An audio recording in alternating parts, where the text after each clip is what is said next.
ustedes, porque tengo que ir a predicar ahora a la segunda iglesia. Bien, vamos a...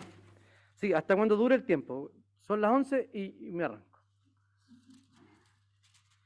Abra su Biblia en el capítulo 39.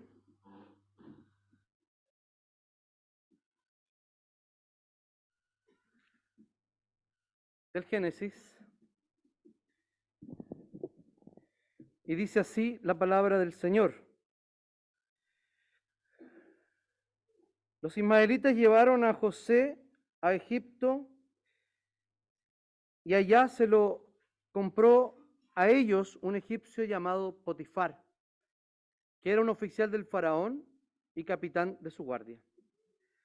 Pero el Señor estaba con José y éste prosperó en la casa del egipcio, su amo. Y su amo se dio cuenta de que el Señor estaba con él y lo hacía prosperar en todo lo que emprendía.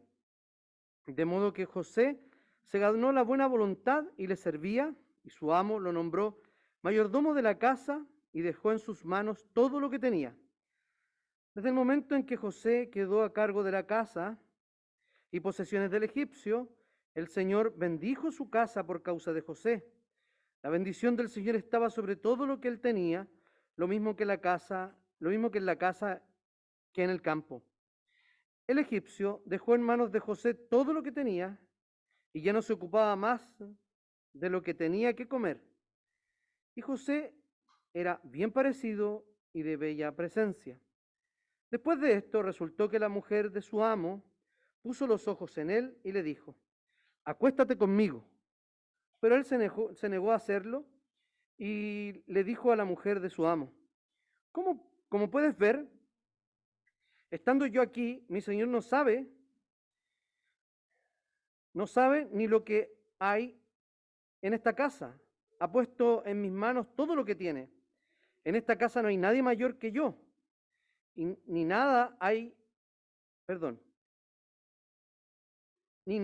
hay nada que él me haya reservado, excepto a ti, puesto que tú eres su mujer. ¿Cómo podría yo cometer algo tan malo y pecar contra Dios? Y José hablaba con ella todos los días, pero no le hacía caso en cuanto a acostarse con ella o estar con ella.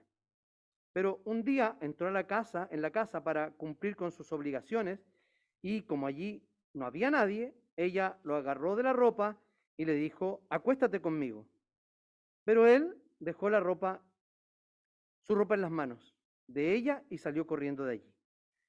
Cuando ella lo vio salir corriendo y que había dejado su ropa en sus manos, llamó a los que estaban en la casa y les dijo: miren, este hebreo que mi esposo nos ha traído quiere burlarse de nosotros. Entró a donde yo estaba para acostarse conmigo, pero yo grité con toda mi fuerza. Cuando él me oyó gritar, dejó su ropa en mis manos y salió corriendo. Y ella dejó a su lado la ropa de José hasta que su esposo llegó a su casa. Entonces ella le repitió lo mismo y le dijo: el siervo hebreo que nos trajiste entró a donde yo estaba para burlarse de mí. Pero yo, como yo empecé a gritar, él dejó su ropa en mis manos y salió corriendo. Cuando el amo de José oyó que lo que su mujer le contaba y lo que le decía: así me ha tratado tu siervo, se puso furioso. Entonces agarró a José, lo puso en la cárcel, donde estaban los presos del rey. Y allí en la cárcel se quedó José. Pero el Señor estaba con él y le extendió su misericordia y le permitió ganarse la buena voluntad del jefe de la cárcel. Y así el jefe de la cárcel dejó en manos de José el cuidado de todos los presos que había en aquella prisión. Todo lo que allí se hacía, lo hacía José. El jefe de la cárcel no tenía que vigilar nada de lo que estaba al cuidado de José, porque el Señor estaba con José y prosperaba todo lo que hacía. Oremos al Señor. Amado Señor, te damos infinitas gracias por esta tu palabra y te rogamos, Señor, que tú nos ayudes a entenderla, que tú nos auxilies, Señor, a aplicarla a nuestra vida, a vivirla, Señor. Te pedimos, Señor, que tu Espíritu Santo obre en nuestros corazones para ser edificados y exhortados por ella. Oramos en el nombre y en los méritos de Jesús. Amén. Voy a ir haciendo referencia en el sermón a la Nueva Versión Internacional, ¿ya?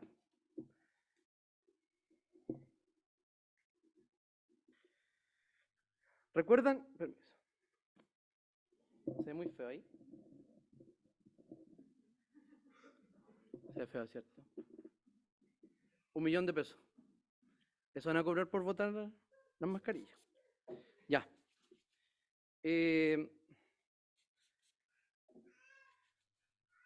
Habíamos visto una narrativa en 2 domingos anteriores sobre el capítulo 37, cuando José es vendido por sus hermanos, ¿cierto?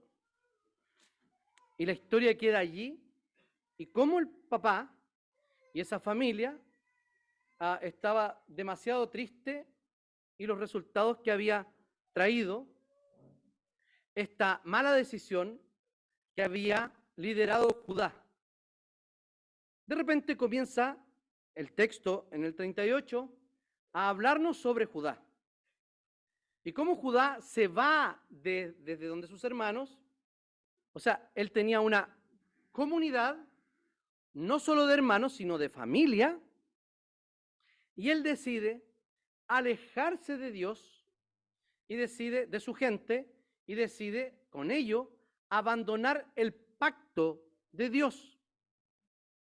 Y no quería ser parte ya más del plan de Dios.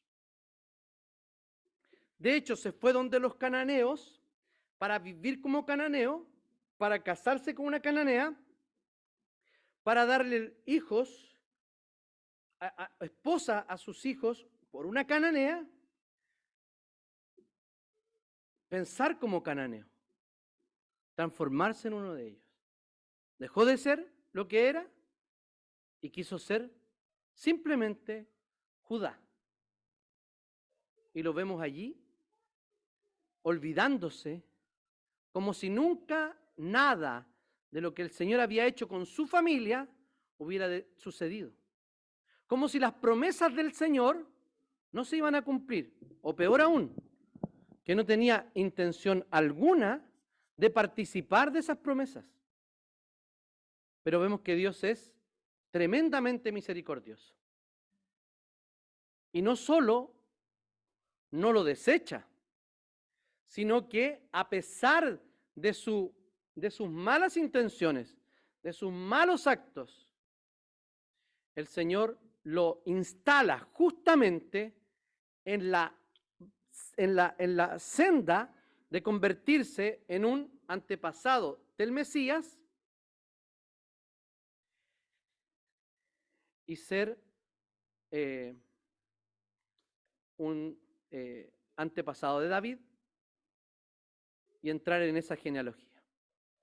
Por medio de él, a pesar de las mentiras de Tamar, a pesar del abuso de la maldad de y el abuso de Onán, y el abuso de Judá, y todo lo que pasó, el Señor lo puso allí. Ahora, fíjense que volvamos a José. Estábamos en Jacob, ¿cierto? Pero ya se había iniciado la historia de José. Es, comillas, interrumpida por la historia de Judá y Tamar. Y ahora volvemos a la sección, tiene una palabra específica, estas secciones en hebreo, no se las voy a mencionar, pero son secciones sobre un patriarca, ¿ya? Y estamos hablando entonces de José. ¿Recuerdan a José? Vamos, 2 capítulos más atrás que este. Dijo que él era la espiga que estaba de pie y las otras espigas se inclinaban delante de él. Después, ¿qué dijo? Que habló de las estrellas y que él era la luz del mundo. Y José se ganó, producto claramente de muchos otros factores, poniéndole la guinda a la torta, ser un muy desagradable hermano con sus hermanos. Porque sabía el favoritismo de su papá y ya vimos ese sermón que Cristian nos predicó. Entonces, los sueños estaban por el suelo. A ver, si los hermanos lo hubiesen visto, ¿qué hubiesen dicho? Ah, espiga. Ahí está la espiga. Ahí está el espiga pará. Ya no está espiga pará. Está vendido. Y no solo vendido, sino vendido a los egipcios. Fíjense cómo estaban escuchando los israelitas que habían salido de Egipto. Había sido vendido a un Egipto, mayor que él, en posición. Lo dice 3 veces el texto. Y se fue vendido en Egipto, y fue vendido en Egipto, y fue vendido en Egipto, de mayor grado, de mayor rango, un hombre importante, etc.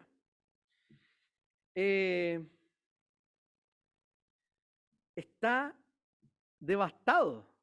Sus sueños, sus planes, todo.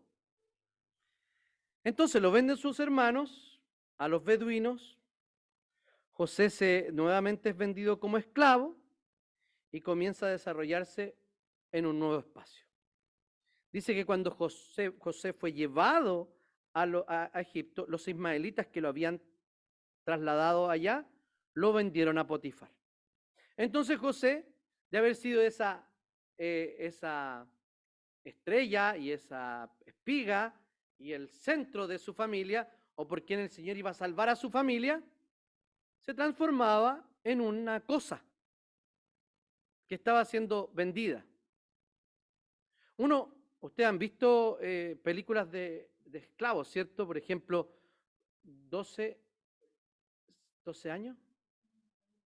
12 años de libertad, 12 años de... ¿Se acuerdan? Esa que él estaba y... Esto debía haberlo anotado, es que se me acaba de ocurrir. O la otra, Amistad, ¿cierto? De Anthony Hopkins. O cuando vuelvo a los Breaking Bad Lover.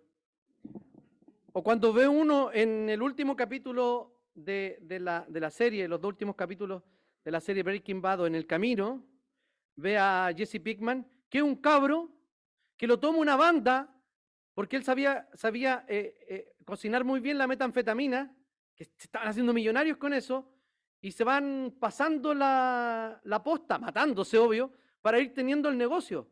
Al final lo toman al último, lo toman y lo esclavizan, literal, para que cocinara metanfetamina. Uno ve esas cosas y dice, oh, qué terrible. Sí, pero uno está viéndolo, ¿dónde?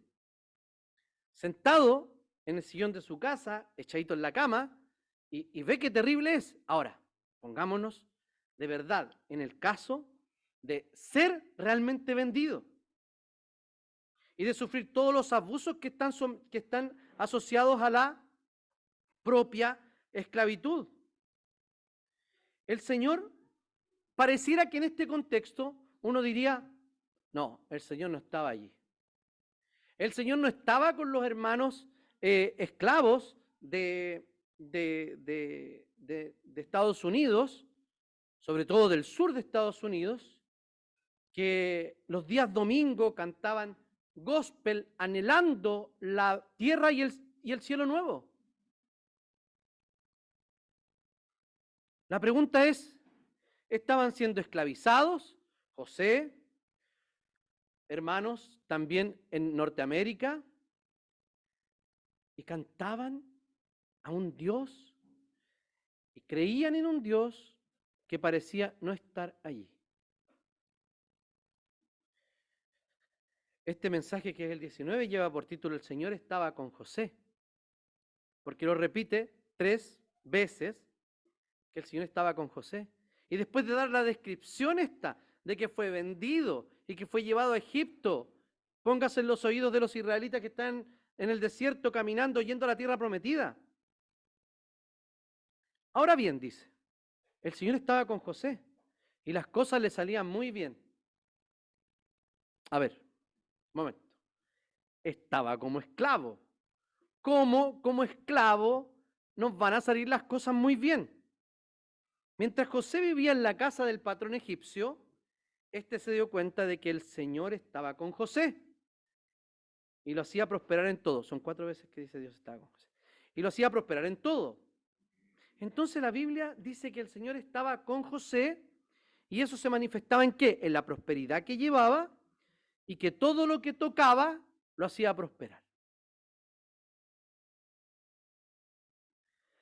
estaba en la peor condición que podía estar y la peor circunstancia que podía estar. Sus hermanos no se podían ni arrepentir para irlo a liberar, porque no les podía mandar su ubicación en tiempo real por WhatsApp, o rastrear su teléfono, ni siquiera dejar migas en el camino. No, no había forma de recuperar al hermano aunque estuvieran lo más arrepentido del mundo. El Señor estaba con José, dice. Tomó una posición que ningún esclavo tenía. Ganó la confianza de Potifar, lo nombró mayordomo de la casa, a administrar todos sus bienes. La palabra de Dios y el testimonio y la bendición de Dios había llegado a una de las familias de la tierra. ¿Cuál era? La familia de Potifar. El cumplimiento de la promesa hecha a Abraham, que en ti serán benditas todas las familias de la tierra. Y aquí Potifar estaba experimentando el pacto que Dios había hecho con Abraham, que no solo incluía a Israel, nunca incluyó solo a Israel, sino que el propósito declarado de Dios fue que todas las naciones serían benditas por medio de Israel, ¿sí? Por medio de la simiente que vendría de Israel, que es Jesucristo. Pero esa exclusividad judía no es antigua, no es de esta época, menos de Abraham, menos de Dios. Esa exclusividad judía es de los judíos probablemente del periodo del Segundo Templo o de la, no, corrijo, del periodo intertestamentario, que empezaron a alejarse de las naciones y creyendo que ellos eran un pueblo especial sin tener nada que ver con los otros pueblos. Entonces llegó la bendición allí, el Señor bendijo la casa, dice, y a partir de ese momento quedó a cargo de la casa y de sus bienes. La bendición se extendió no solo a su casa, sino también al campo. Hay lugares que en Egipto son bastante fértiles, ¿cierto? Sobre todo a la orilla del Nilo, y cuando se desbordaba el Nilo también mucha prosperidad y mucha fertilidad, y también en Gosén, que fue donde posteriormente ellos se quedaron, y al cambiar la dinastía, los hicieron esclavos, ¿ya? Pero eso ya va más adelante, pero ellos, los que están leyendo este texto, ya lo saben, o sea, ellos ya pasaron esos 400 años, ya fueron liberados y están camino a la tierra prometida. Así que todo lo que poseía lo dejó en manos de José. O sea, algo así, y lo explica en el siguiente texto, verso, dice, no se preocupaba de nada. O sea, le entregó todo en bandeja. Y uno piensa, a propósito que estamos en tiempos de políticos y todo, se imaginan a un político con esta, ni siquiera un político, imagínese usted, con este chip libre, ¿cierto? Porque muchas veces nosotros hablamos de la gente que está en el poder, ¿cierto? Y claro, si son mala gente y se arreglan los bigotes, ¿cierto? Usted pregúntese que, ¿yo me arreglaría los bigotes? ¿Entienden el término, cierto? ¿Yo me arreglaría los bigotes? Pregunte, ¿yo me arreglaría los bigotes? Si soy capaz de traerme lápices y tacos que no son para traerse para la casa y me los traigo igual. O me traigo de a 1 kilo de clavos de la obra. Yo conozco, estoy diciendo que no es mi papá. Mi papá nunca se trajo un clavo. Una vez devolvió 2 millones en el banco porque le habían dado de más. Y dijeron gracias. Lo único que le hacían es que no le hacían hacer fila. Lo hacía pasar la cajera a la que le salvó el pellejo. Pero yo conocí personas que traían y armaron su casa de a clavitos, Pero José era un hombre íntegro, que tenía todo allí para hacer lo que quisiera. Todo estaba en la mano de José. A ver, el texto bíblico, en el versículo 6, dice,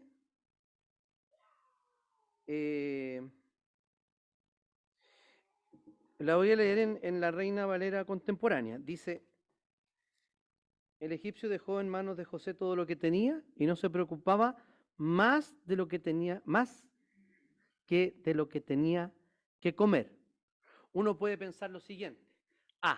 Habían costumbre, de hecho, de que los judíos y los hebreos no comían juntos. Es altamente probable que no comiera con Potifar. Pero es curioso lo que viene inmediatamente a texto seguido. ¿Qué dice? No tienen su Biblia abierta, ni prendida. Yo se los voy a leer. Y José era bien parecido y de bella presencia. ¿Por qué habla de no se preocupaba nada más que de lo que tenía que comer, o José no tenía que ver con la comida del rey? Y luego dice que José era guapo, ¿cómo dice? Bien parecido. Era guapo y atractivo. Ojo, es a la única persona en la Biblia que el Señor, que es llamada como guapo y atractivo, no hay más. ¿Ya? Entonces a lo mejor realmente, de hecho realmente lo era. Entonces, ¿qué les quiero decir con esto? Que no tenía que ver con la comida. Tenía que ver con la esposa de José. De hecho, José más adelante lo dice, que le había dado dominio sobre todo menos sobre ella. Administración sobre todo menos sobre ella. ¿Qué dice? Dice que era exclusiva para el rey. Obviamente es un eufemismo lo que está usando aquí la Biblia. Bueno, usa varios eufemismos, ¿cierto? En la NBI ya vamos a ver el eufemismo que usa, que estoy casi seguro que lo tradujo esa parte un chileno, un biblista chileno.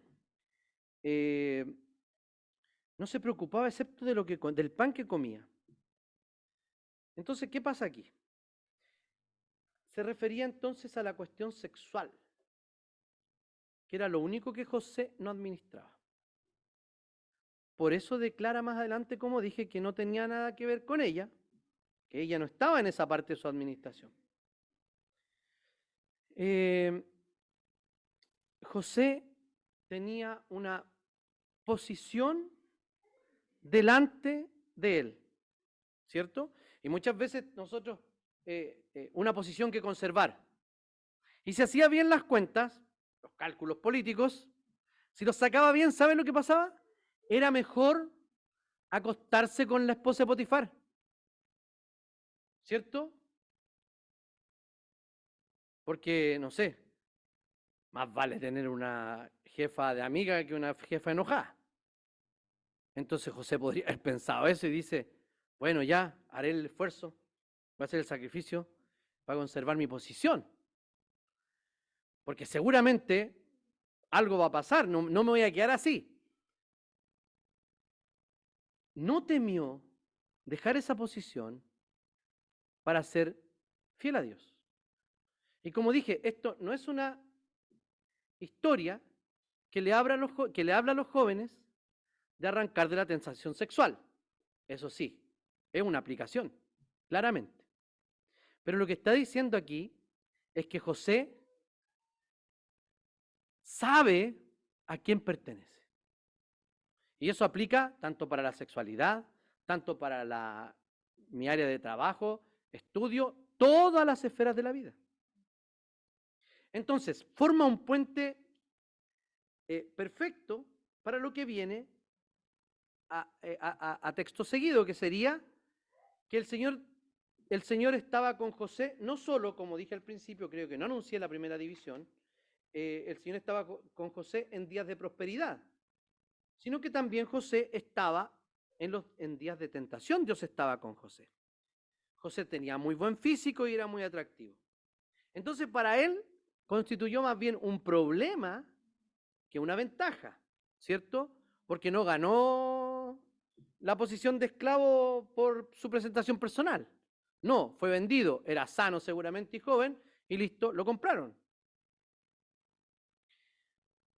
Llamó la atención de la esposa de Potifar y él recibe una explícita, directa y burda invitación sexual que le dice, acuéstate conmigo. Pero antes le dice, Después de algún tiempo, la esposa de su patrón empezó a echarle el ojo y le propuso, acuéstate conmigo. Y es muy, muy interesante esa expresión o ese localismo, que es empezar a observar. Y aquí tenemos la clave de la tentación. A ver, cuando usted compra más allá de lo que necesita, ¿por dónde le entró la necesidad, entre comillas? Por la vista, ¿no? ¿Qué apareció? Estaba ahí en el Instagram y de repente, oh, zapatos Olivia. Oh, búsquenla, tiene zapatos bonitos. Pero no se tienten. Y después estoy mirando y dice, ay, un reloj Seiko. Y después, oh, 2x1 en hamburguesas gigantes. No sé, cualquier cosa. La tentación siempre viene primero de la vista. Los analistas conductuales del FBI, no sé si funcionarán así, pero en las series sí funcionan, cuando buscan a un asesino y lo perfilan, dicen que él debió tener a su víctima a la vista, porque se desea lo que se ve. Eso fue la clave para atrapar a Buffalo Bill en El silencio de los inocentes. ¿Ya? Esto es una película antigua, un clásico, así que si no saben de lo que estoy hablando, lleguen a la casa y búsquenla y vean El silencio de los inocentes. Fue la clave para atraparlo. O sea, él tendría que haberla visto antes para desearla. Y eso pasó. Eva, ¿qué hizo? Salió a bichinear.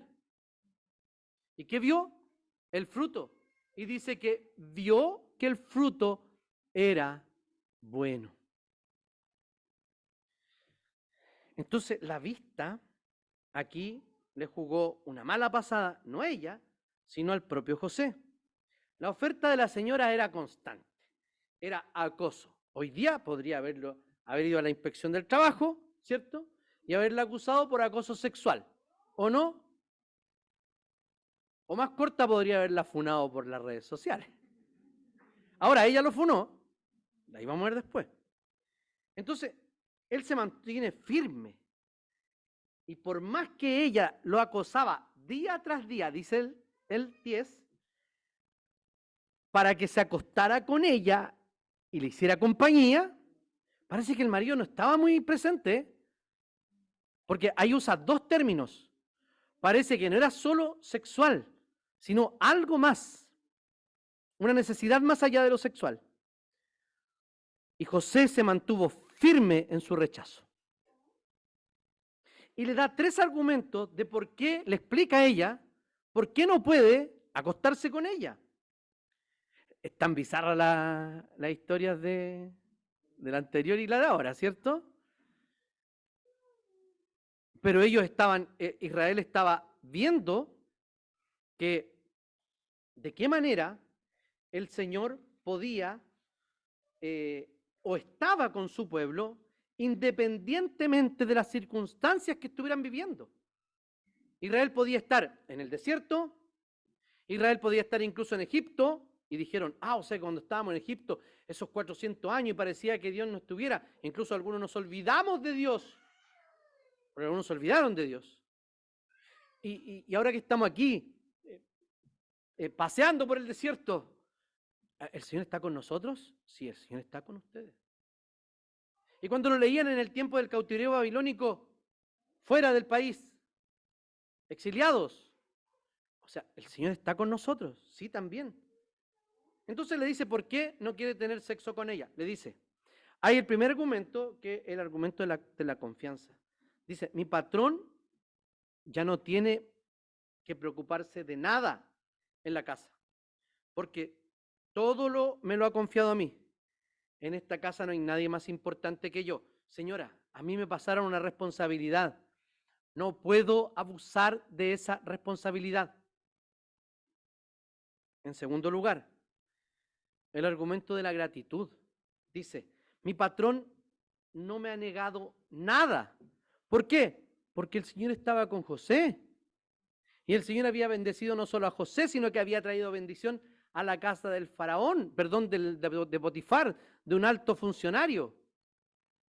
Y parece que era bastante pragmático el funcionario. O sea, ¿me va bien con él? Perfecto, lo pongo a dirigir mis cosas. Todo lo puso a mí, no me ha negado nada, excepto a usted. Excepto meterme con usted, que es su esposa. O sea, él estaba agradecido y por eso no pecaba contra su patrón. Y luego el argumento del temor, que uno podría pensar, decir, además de eso, si yo lo hago, mi patrón me mata. Que sería el último argumento posible, ¿no? ¿Sería plausible? Sí. Podría decir, oye, también hay una condena si yo hago esto. Pero lo que dice José es que, ¿cómo podría yo cometer tal maldad y pecar así contra Dios? Y ahí hace la gran diferencia de cómo José resiste la tentación. Porque sí, se trata de personas cuando pecamos. Se trata de hacer daño cuando pecamos. Hacemos daño. Pero cuando estamos frente al pecado, nuestro principal ofendido es Dios. Es un presagio, es un tipo de Cristo. Jesús dice que fue tentado en todo, pero sin pecado. José tenía una lucha, claramente. ¿Cómo logra mantenerse él? Además de esta insistencia día tras día, día tras día. O sea, ni siquiera le ganó por cansancio. Póngase en el siguiente caso. ¿Cuántos días usted resistiría en el caso de José? Estando por debajo del escalafón, digamos, y una mujer le está insistiendo. No quiero que me diga cuántos días lo va a hacer. Solo piénselo. José se mantenía firme. Y ella le insistía. Y José se mantuvo firme en su rechazo. Entonces, ¿cómo logró mantenerse firme en el rechazo hacia esta muy posiblemente mujer atractiva? La única respuesta posible no está en José. La única respuesta posible es que fue el Espíritu Santo de Dios que lo estaba auxiliando. ¿Por qué? Porque vez tras vez dice, Dios estaba con José. En los tiempos de prosperidad, como ya vimos, el Señor estaba con José. En los tiempos de prosperidad, el Señor está con usted. ¿O cree que eso que logró obtener se lo ganó usted? No nos confundamos, ¿cierto? Porque con el fin de exaltar o poner como única forma de bienestar social la meritocracia, ¿cierto? Uno lo que está diciendo es que esto yo me lo gané. Para el mundo puede ser meritocracia, ¿cierto? ¿Por qué razón? Porque para lo que hemos tenido, no hemos roto el lomo, ¿no? No hemos trabajado, hemos levantado temprano. Y ojo, muchas veces ni eso nos alcanza. Pero cuando obtenemos algo, decimos, me saqué la mugre por esto, pues entonces lo cuido, lo pongo ahí en un pedestal. No, es cierto, usted trabajó por eso. Y los que lograron recibirse de la universidad, o los que terminaron o consiguieron un buen trabajo, o etcétera, la única razón es porque el Señor estaba con José. Esa es la razón. Hay hermanos que aquí tienen trabajos improbables. Improbables. ¿Puedo contar tu experiencia, Aníbal? Aníbal trabajaba en un área. Nada que ver a la que trabajáis ahora, ¿cierto, Aníbal? Nada que ver. Y después ya viejo, se le ocurre cambiarse de área. Entonces voy a estudiar otra cosa. Es como así, ingeniero en no sé qué, y después dijo, no, voy a estudiar otra cuestión. No tenía nada que ver. Partió de nuevo, se mandó un manso proyecto que tenía que hacer funcionar. Entonces él entra a este ambiente, a este espacio laboral, viejo, laboralmente, y sin experiencia. ¿Quién lo va a contratar? Oye, ¿tú recién estudiaste esta cuestión? Sí. ¿Y en qué trabajabas antes? Yo hacía pan. ¿Y qué quería hacer ahora? No, ahora quiero, no sé, cualquier cosa, cortar el pasto. Pero tenía experiencia, vos. Pero yo hacía súper buen pan. ¿Qué tiene que ver el pan con el pasto? Tenía cero experiencia. Viejo, con cero experiencia. Era improbable, era totalmente improbable que lo contrataran. Y el Señor, es que aquí la Biblia pone énfasis de ese tipo. El Señor estaba con José, se lo vendió a Potifar, ¿cierto? Todo eso. Entonces, improbable. Sin embargo, el Señor a esa familia la bendijo. Ahora ponga todas sus improbabilidades allí. O sea, para mí era todo improbable. Todo. Hijo de un obrero, de una dueña de casa, viviendo en una población, y malo para el estudio. Malísimo. ¿Lo pueden creer? ¿Cuántas veces dije malísimo? Malísimo. Malo para el estudio. Me iba bien solo en lo que yo quería que me fuera bien. Y era totalmente improbable. Pero el Señor fue abriendo puertas. Estudié teología, quería ser pastor a mi manera. El Señor me dijo que no al tiro. Y después de terminar mi estudio, tuve que esperar 17 años para ser ordenado. Entonces, me dijeron, oye, ¿sabes que se pueden hacer clases de religión? Ya vamos, tengo que hacer algo, voy a trabajar. Tenía 19 años y comencé a trabajar. De los 19 años que trabajo, hijo único. ¿Ven? No son todos como creen ustedes.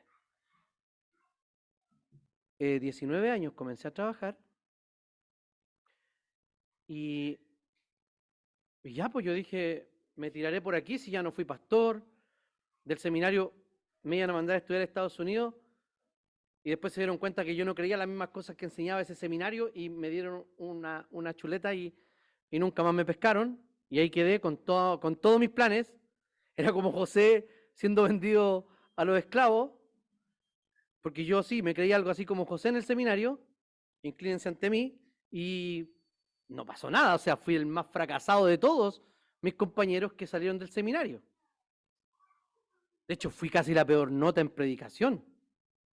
Bueno, eso es creíble. Entonces, seguramente me alargué mucho, algo pasó. Entonces, ¿qué quiero decir con esto, hermano? Quiero decir que la improbabilidad de nuestras vidas, la improbabilidad de que yo, y sigo contando mi experiencia porque es la que tengo más cercana y la que conozco más y reconozco que fue camino del Señor, de repente la Cata me dice, parece, oye, Vladi, ¿sabes qué? Hay un par de universidades que están dando... ¿Llega y se cruza? ¿Cara de palo?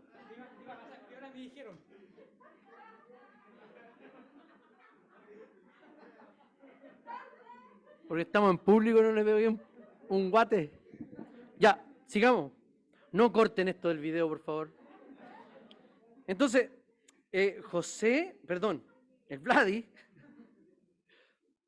la Cata me dice, y después en el colegio donde yo trabajaba haciendo clases, 60 horas de trabajo, 60.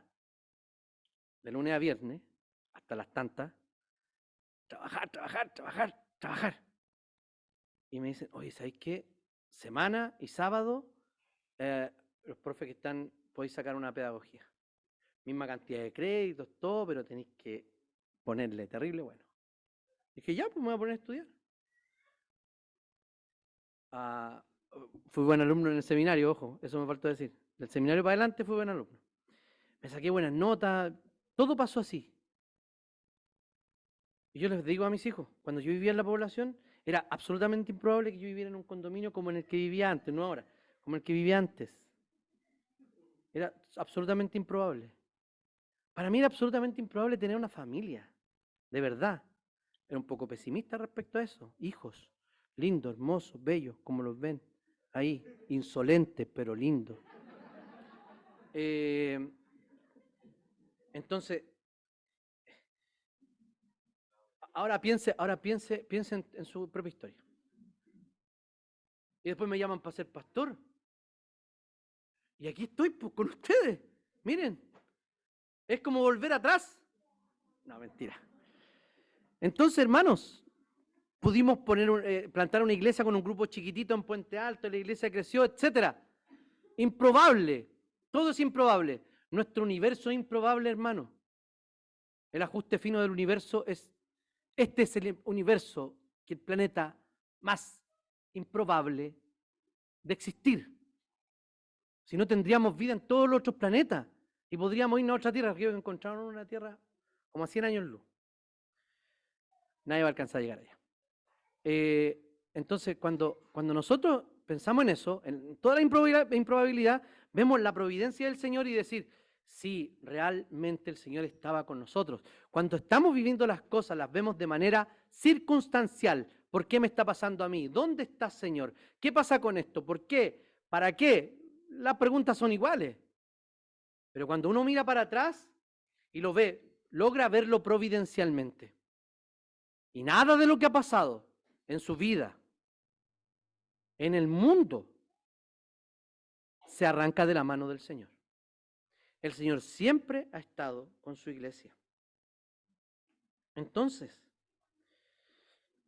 la situación se puso mucho más difícil, porque José, en esa improbable situación e inmejorable posición que tenía, se arriesgó a perderla. Jesucristo hizo lo mismo. Dice que él no consideró la gloria que tenía como cosa a que aferrarse, sino que se despojó, se hizo uno de nosotros, obediente hasta la muerte y muerte de cruz. Fíjense cómo proyecta a Cristo la vida de José. Aquí no vamos a imitar a José. Tenemos todos los instrumentos, la bendición, la gracia, el pacto que tenía José. Y podemos resistir como resistía José. Y somos benditos como José es bendito. Y Dios está con nosotros como Dios como Dios estaba con José.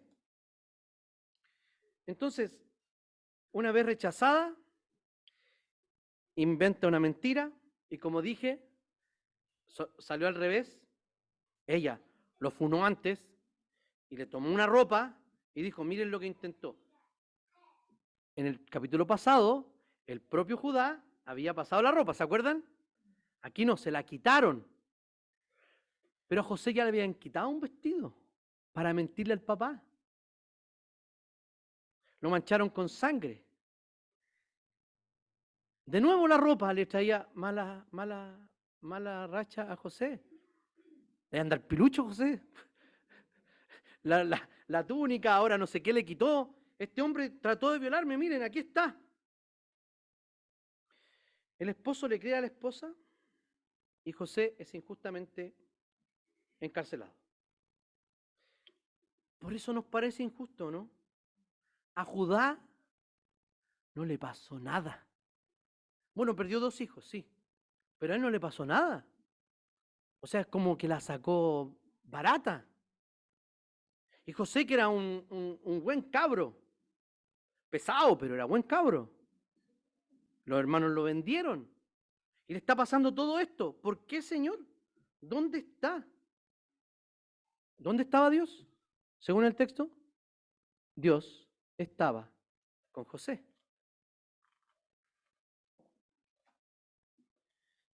A Judá asociado con una mujer extranjera. José rechaza a una mujer extranjera. Judá, inmoral sexualmente. Pureza sexual del lado de José. Judá era abusivo. Y José era víctima. A Judá le cayó el juicio de Dios. Y con José estaba la bendición de Dios. A Judá lo acusó justamente una mujer. A José lo acusó injustamente una mujer. Raya para la suma. ¿Quién debería estar mejor parado en todo esto? José, no Judá. Pero si usted revisa el 38, en ninguna parte dice, pero Dios estaba con Judá. En ninguna parte dice eso. Así, igual que José, Cristo fue culpado injustamente, era inocente de todo lo que se le acusaba, y José experimenta esta bienaventuranza que Cristo dice después. Bienaventurados cuando sois perseguidos por mi causa, os vituperen, os persigan y digan toda clase de mal contra vosotros mintiendo. Aquí está. Estaban mintiendo sobre José. No es los que reciben persecución por portarse mal. No, ellos tienen su justa. Los hermanos que les pasa eso es porque se la buscaron. No porque hoy estoy siendo perseguido por el Evangelio. No, no, no, no. Entonces, miren cómo Cristo es mostrado y anunciado en José. El que era injustamente acusado tenía la bendición de Dios con él. Entonces también el Señor estaba con José en los días de adversidad, del 20 en adelante. Ya, fue a la cárcel, ¿cierto? Hay algo que no dije que era súper importante. A José debieron haberlo matado. Entonces, el marido, Potifar, no podía decir, oye, otra vez ya, Potifara, otra vez estamos con lo mismo, acusando a un cabro que no... Debió matarlo, pero lo mandó a la cárcel. ¿Por qué razón? La razón es porque seguramente le creyó algo a la mujer o tuvo que creerle y culpar a José. Porque si hubieses creído a ciencia cierta que su esposa hubiese sido una dama, lo más probable es que lo hubiese matado y no lo hizo. Lo mandó a la cárcel. Pero también, ¿por qué? También cabe la posibilidad de que no, de que fue mandado a la cárcel y no fue muerto porque Dios estaba con José. Pero aún en la cárcel, dice, donde uno ni siquiera se imagina que puede estar el Señor, estaba con José el Señor y no dejó de mostrarle su amor, dice el 20. A pesar de la situación, Dios seguía estando con José. Su amor no dependía, el amor de Dios no dependía ni se reflejaba necesariamente en todas las circunstancias de la vida de José. Porque cuando había prosperidad en la casa de Potifar, Dios estaba con José. Cuando él fue tentado, Dios estaba con José. Ahora en la adversidad, preso, acusado injustamente, Dios estaba con José. ¿Quién puede pensar que en la cruz, la peor muerte del siglo I, que venía de hace unos siglos? Yo ya se lo he explicado varias veces, solamente voy a hacer algunas menciones. Estaba colgado tanto de sus pies como de sus muñecas, no de las manos, de las muñecas, probablemente con palos aquí encima para sostener. Pero sus pies estaban de lado y con las piernas flectadas para que el clavo cruzara tobillo con tobillo. Pero no solo eso, porque si hubiese sido así, todo el peso o gran parte del peso de los crucificados hubiese quedado en el pecho, en la zona pectoral, y hubiese colapsado inmediatamente el corazón, los pulmones y hubiese muerto muy rápidamente. Pero los romanos ponían un pequeño acentito aquí, ya sabían de comportamiento humano, un pequeño acentito, un palito, donde los crucificados se sentaban, se apoyaban ahí y liberaban la presión de su peso y volvían a caer. Era parte de la tortura, porque eso alargaba su muerte. Lo que habían personas que estaban días colgados. Todo lo que le habían hecho anteriormente, Jesús allí, ojo, desnudo, no de otra manera, desnudo,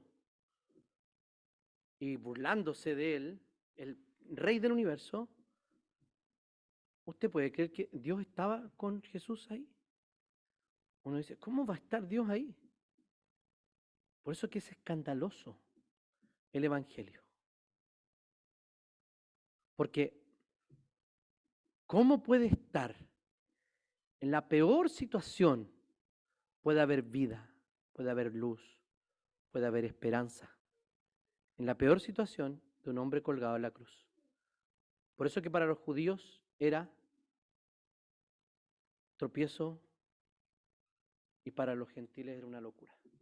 Ya, pero estoy predicando el sermón de la segunda, así que voy a parar allí. Me estaba cambiando de sermón. En tercer lugar, el Señor estaba con José, como dije, en los días de adversidad.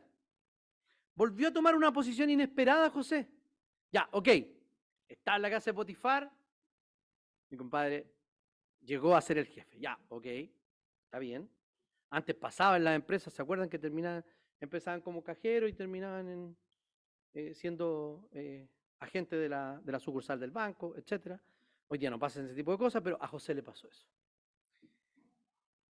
Ahora estaba en la cárcel. Ya en la cárcel tenía que llegar a lo menos, pues. ¿No? No llega al fondo. En la cárcel toma una posición también inesperada, absolutamente improbable.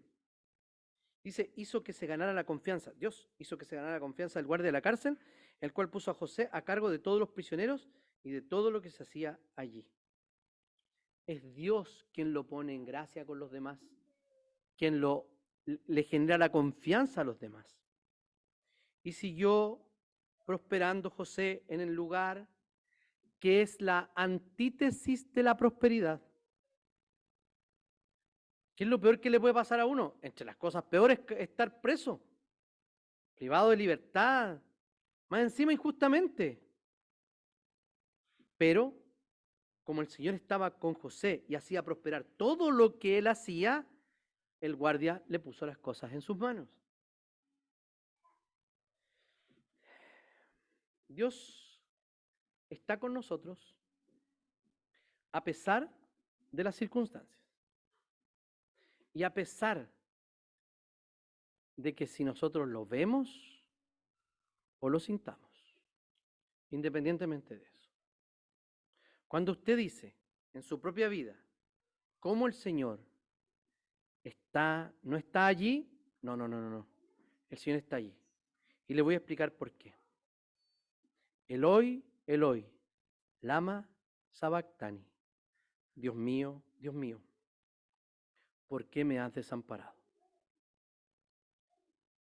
Jesús ya sufrió la soledad por usted. Nunca está solo. Ya pagó la ausencia de Dios, esa presencia que bendice, esa que no está. Jesús ya probó un bocado de ella, que básicamente es la muerte segunda, la muerte eterna. El vacío completo, no estar en la presencia de Dios. Cuando hicimos el becerro de oro, cuando reclamamos del Señor, cuando le golpeamos a la roca y reclamamos todo el camino, el Señor está con nosotros. Dios puede cambiar las circunstancias, pero a veces Dios, a pesar de las circunstancias, nos hace prosperar. Por medio de esta narrativa, el Señor le garantiza a Israel que iba a estar con ellos. Estaría con ellos en las cómodas tierras de Gosén, y allí ellos sabían que Dios estaba con ellos, pero también cuando cambió la dinastía en Egipto y fueron hechos esclavos. El Señor no solo los estaba prosperando cuando el reino de David estaba en su etapa más bullante, sino también cuando fueron expulsados y perdieron los beneficios del pacto, de la tierra, del templo, y fueron enviados a Babilonia. También el Señor estaba con ellos. El Señor le asegura a su pueblo, a nosotros, que va a estar con nosotros. La palabra del Señor dice que toda autoridad me es dada en el cielo y en la tierra. Por tanto, cuando vayan, hagan discípulos a todas las naciones, bautizándolos en el nombre del Padre, del Hijo y del Espíritu Santo, y enseñándoles todas estas cosas que yo les he mandado. Y yo estaré con ustedes hasta el fin del mundo. Hambre, desnudez, peligro, espada, persecución, huestes, principados, potestades, lo alto, lo profundo, la vida, la muerte. Y para que no se le quede nada afuera, Pablo dice, ni ninguna otra cosa creada, estoy citando Romanos 8, ni ninguna otra cosa creada podrá separarlos del amor de Dios que es en Cristo Jesús, Señor nuestro. Dios estuvo con José. Dios estuvo con Israel. Dios estuvo con Jesús.